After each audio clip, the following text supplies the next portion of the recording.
above the stratum basal. Exactly, this is residing over the stratum basal layer. This is the cuboidal layer, and this is the spinosum, the stratum spinosum. It is also called Malpighian layer. We will discuss what is Malpighian layer later on. And this layer is little bit thickened when compared to the basal and other layer. The stratum basal is little bit thicker when compared to other layers. The reason is the keratinate of stratum spinosum are polygonal cells. So these are the polygonal cells. They are connected with adjacent cell of the desmosomes. They are connecting with each other. Connecting with each other. It is used to call in the form of desmosomes. Desmosomes. Spines of this particular artifact actually will show in the other figures. During the preparation of this tissue, the section cutting of the cells may shrink. That is the reason the keratinocyte or prickle cells remain adherent to with each other. Either it may be the actually the desmosome. It means it is interconnecting with each other by means of adhesion cells, right? Now some cells of the stratum spinosum may undergo mitosis. Hence the stratum spinosum layer, that spinosum layer or stratum basal together, they considered is a germinatium, right? Zone, that germinal zone. It means it is producing from basal cell to the spinosum. From there it moves further, right? Now moving towards the little superficially, the layer is used to call stratum granulosum. Now the word granulosom itself, it is telling that the cells are in the form of the granules. Like these cells are 3 to 4 in layers, 3 to 4 are layer in layers, and they are thick layer of keratinocytes. Thick layer of keratinocytes you may appreciate exactly over here. So these are the thick layers of keratinocytes. Still I want to highlight some figure exactly.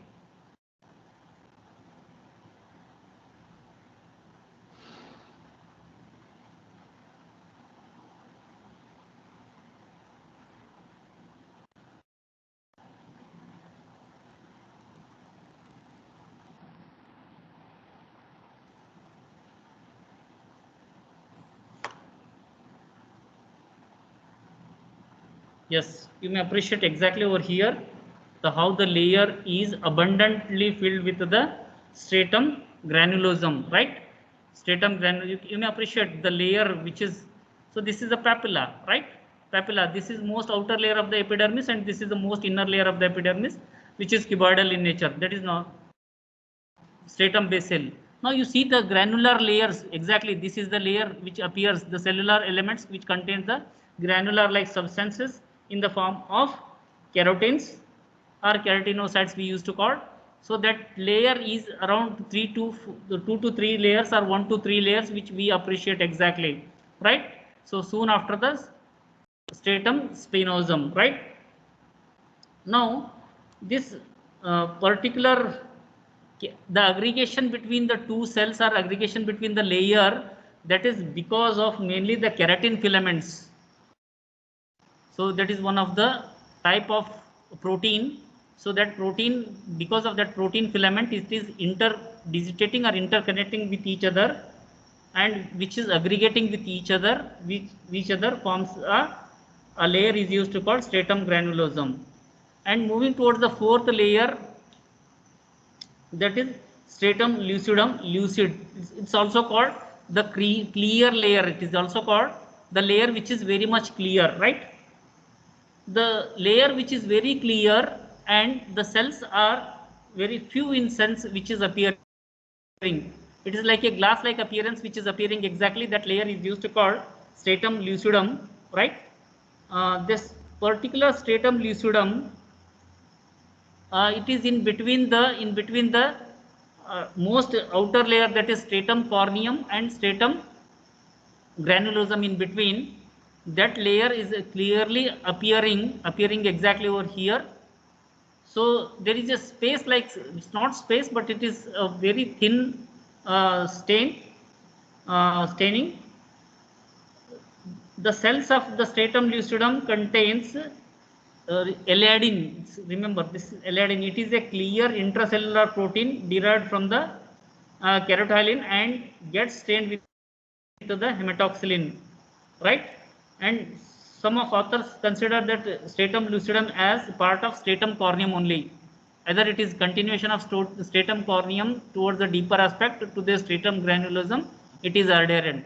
But some authority says this stratum lucidum is a different layer compared between these two layers, right? And moving toward the most outer layer, so this layer we used to call stratum corneum. Dear students, we may get the 3 to 4 areas in our part where the stratum corneum layer we may get. So this particular layer is used to of the epidermal layer whole body, that is that layer 100% wherever we used to call the stratum corneum, that layer may not contain any kind of nucleus. Remember, it's very important. It means that particular layer is non-nucleated or anucleated area, and a flat scaly like, it's a flat scaly like squamous cells will be there here and there.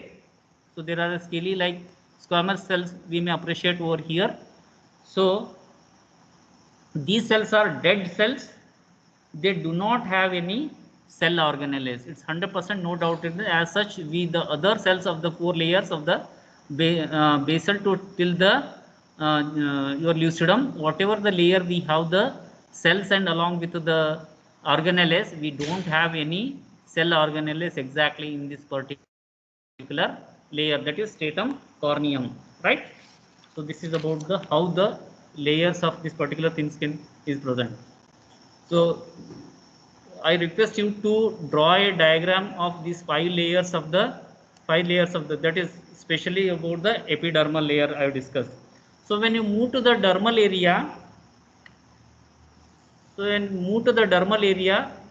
so very interesting that, so you may see this kind of, there is a deeper aspect. So this is we used to call papillary dermal area, right? So abundant of reticular fibers you may find, right? And there is a multiple keratinoids you may appreciate, and we may see the papilla.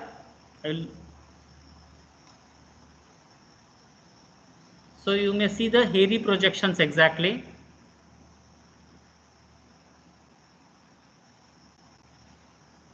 So this is a hair, and this you may appreciate exactly, there is a gland over here, right? And these are the reticular fibers.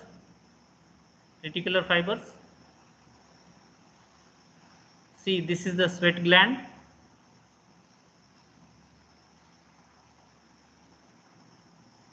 I wanted to show you one hair root. This is the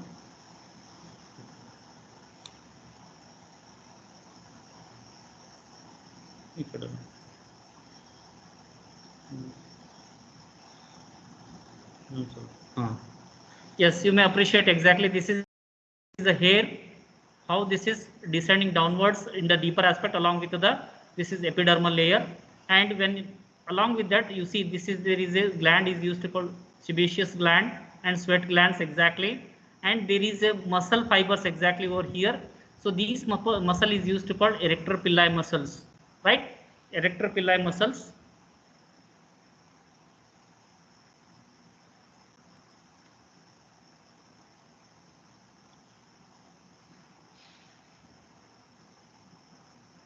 So this is how the exactly the hair root in the most deeper aspect. So we may appreciate exactly in the dermal layer, right? So it means in the dermal layer we have the papillary layer of the dermis, right? We have the keratinocytes, we have the reticular layer, and the melanocytes, what we used to call the nearby the structure wherever there is a keratin like substance which appearing, that is we used to call melanocytes which are adherent to that particular. It is also called the layer which is deeper aspect descending along with the layer of your hair root, right? So you may appreciate exactly over here, right?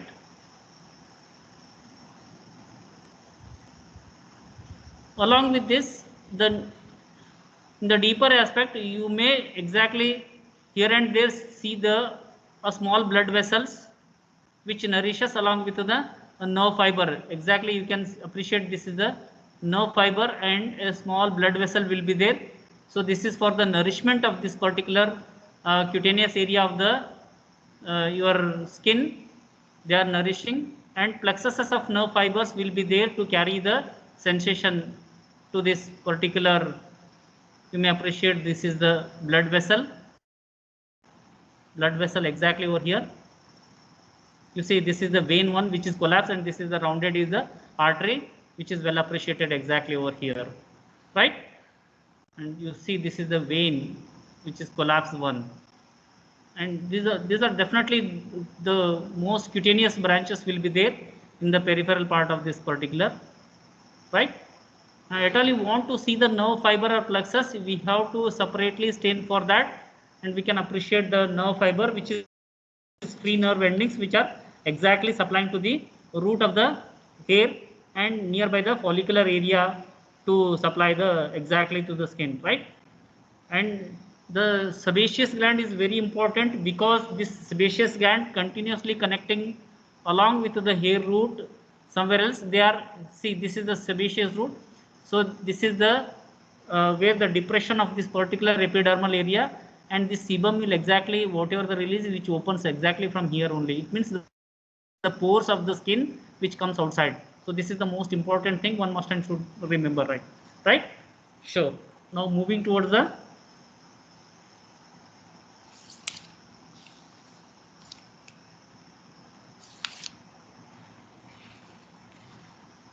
right,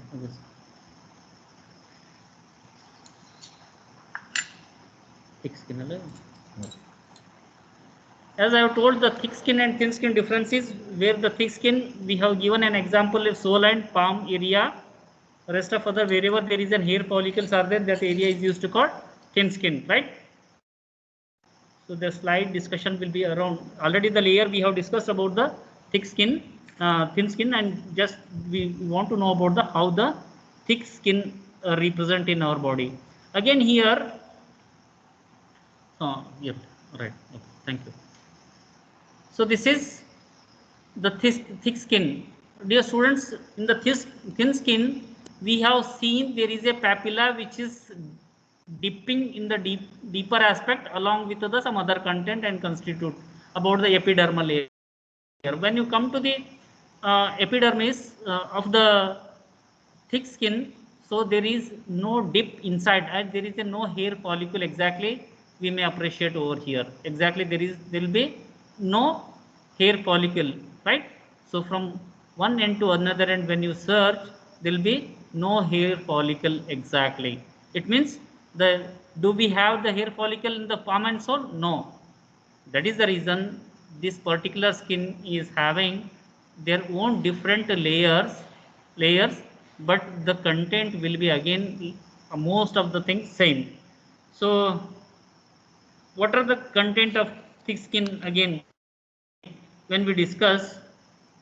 So all the contents will be there.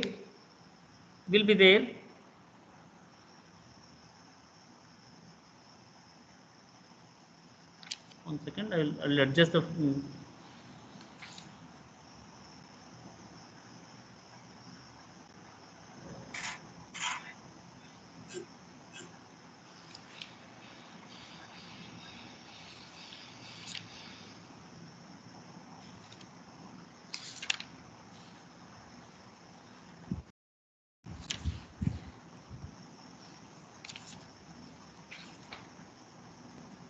yes. Now just layers. What are the layers which are present in the thick skin? The most outer layer it is used to call stratum corneum, right? And the between the after the stratum corneum, the deeper aspect there is a stratum granulosum, and in between stratum corneum and stratum granulosum, so there is a layer is used to call stratum lucidum, as we have studied already in the thin skin, right? Now what happens, there is a three layered,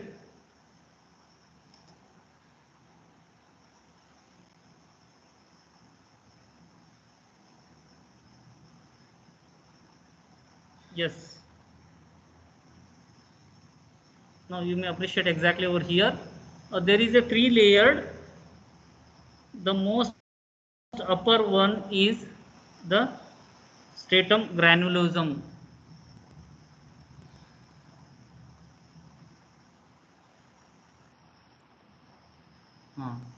So you can appreciate exactly here the granules like substances which is completely adhered exactly over here, that is stratum granulosum, right? And the cells which are adhering with each other exactly one to another, that is we used to call stratum spinosum, right? Stratum granulosum, just you see this, there are outside the nucleus there is a cytoplasmic area, the cells which are interconnecting with each other and looks like a granular zone, so that is we used to call stratum granulosum. Now the cells after the here there is a scattered area and they are interconnecting with each other by means of desmosomes, right?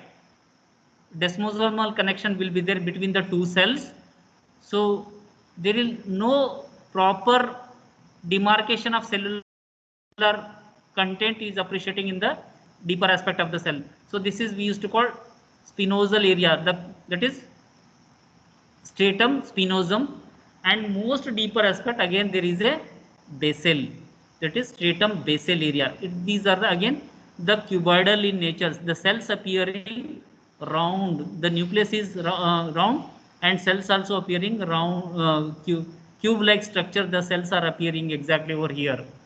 Now this stratum basal residing over the basement membrane of the dermis only again, right? Dermis. So what we used to call in the thick skin, so this dermal area it is used to call hypodermis, and this hypodermis consists of the important thing again, there is no hair follicle, definitely there will be a sweat glands, definitely no doubt in that, there will be multiple sweat glands will be there. So these are the reticular fibers, connective tissue, so this is the blood vessels,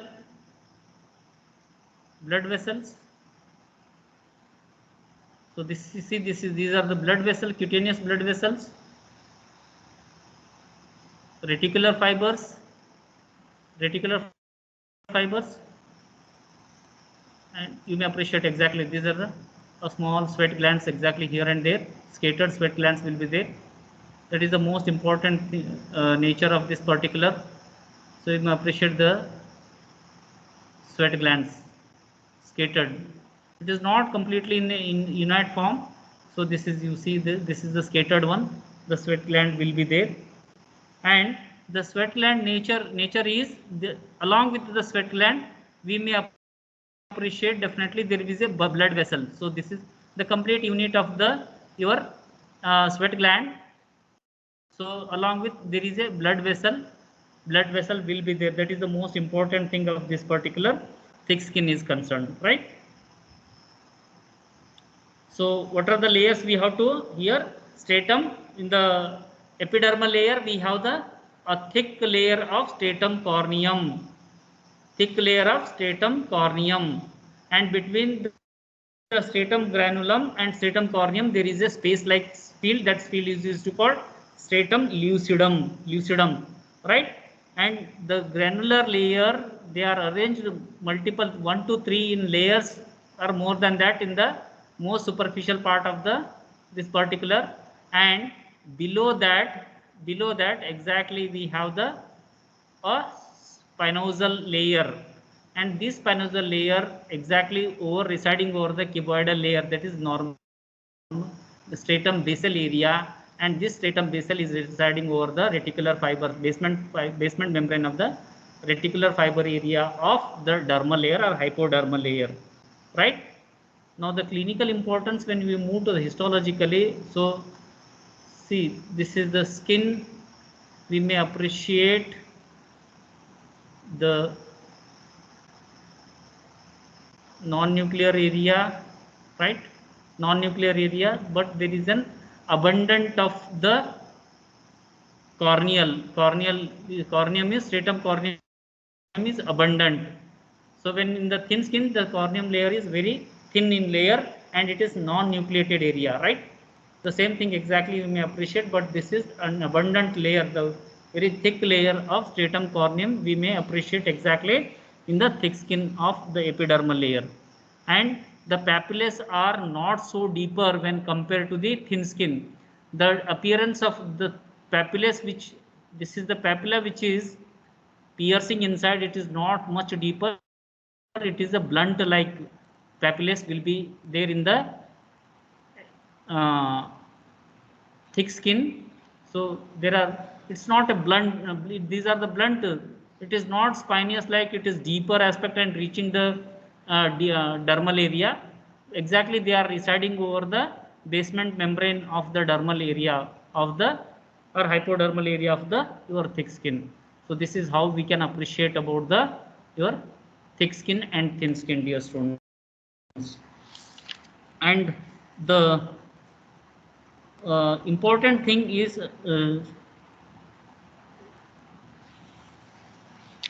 what is melanin? This will be the important question will be asked by the examiner during your examination. What is melanin? What is the role of melanin?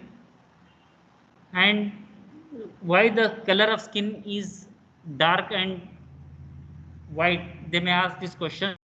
The reason, I think already you know that there is a reason of the excess melanin deposition leads to darkening of the skin. So that is the most important thing. And the decreased melanin may leads to decrease. The tyrosine amino acid is converted into hydroxyphenyl, that is dopa we used to call by tyrosine. So this dopa is converted into melanin by the tyrosine only, right? So that is the reason the deposition is more, right? Now, how this particular melanin is get synthesized? This is by because of the melanin synthesizing hormone or melanocyte stimulating hormone is used to call. It is in the intermediate lobe of the pituitary gland. When it gets stimulated, that leads to formation of more and more melanocytes in the skin.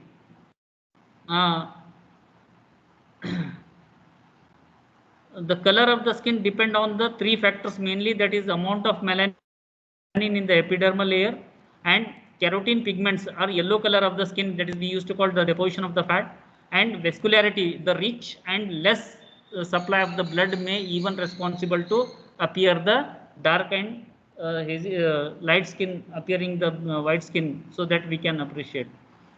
And one important thing, albinism is a condition.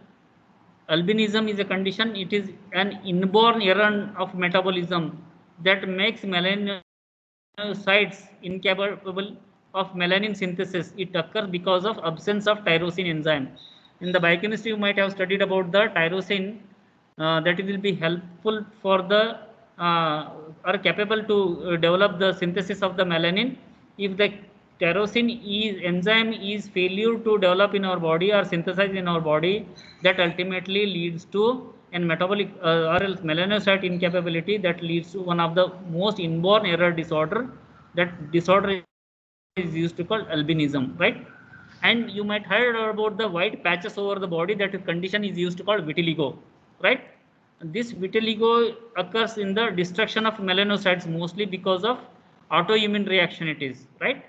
It is not a communicable disorder, it is an autoimmune disorder reaction which produces the patchy depigmentation of the skin. You might have seen about the patches, white patches over the clefts, face, and fingers, near the fingers, and here and there in the body. So that condition is used to call vitiligo, and that is one of the most important autoimmune reaction or the melanin that leads to depigmentation of the skin. And you know that there are moles, right? The dark moles elevated on the skin you might have seen. So this is because mostly the some of the it's an abnormal hormonal influence, so that may leads to the formation of that particular dark and elevated skin, that leads to the your moles, different varieties of moles, and that may be the hairy or non-hairy. That is one of the most important thing. And the malignant melanoma, it is an invasive tumor, right? It is an invasive tumor arising from the melanocytes. It may spread locally or throughout the body, or through the blood or lymphatics. It occur because of excessive exposure to the sunlight. You might have it is a malignant condition where the excess exposure to the sun, which leads to the malignant melanoma, right? So this is most important related to the skin. Rather than that, there are several conditions related to the nerve fiber, several conditions related to the your blood vessels, and some different clinical reactions, and related to some other disorders also. We have different types of uh, applied aspect of the skin is concerned, right? So this is about the skin histology, dear student. I request you to draw the diagram and keep it with you whenever you come to us. You just show the figure what you have drawn. That is most important thing, because that is having their own weightage. So if at all in the histology, we may need to have record book yours. I think you might have taken the record books, or I don't know. If you have, you draw the figures of all the histology classes, whatever we have covered. Otherwise, just draw in just a simple whatever the book, and practice about drawing the skin. Thick skin and thin skin, definitely one will be there in the during routine histology practical in the annual practical examination, or else it will be the most important discussion slide. So to comparison between the two, that is thick and thin skin, will be there in the practical final examination, right? And sometime they have asked the 5 marks question of the histology for your skin related to the skin, right? Thank you, dear students. Any doubt you may ask, or else you may text the message, right? Thank you. Thank you, sir. Thank you, sir. Thank you, sir. Thank you, sir.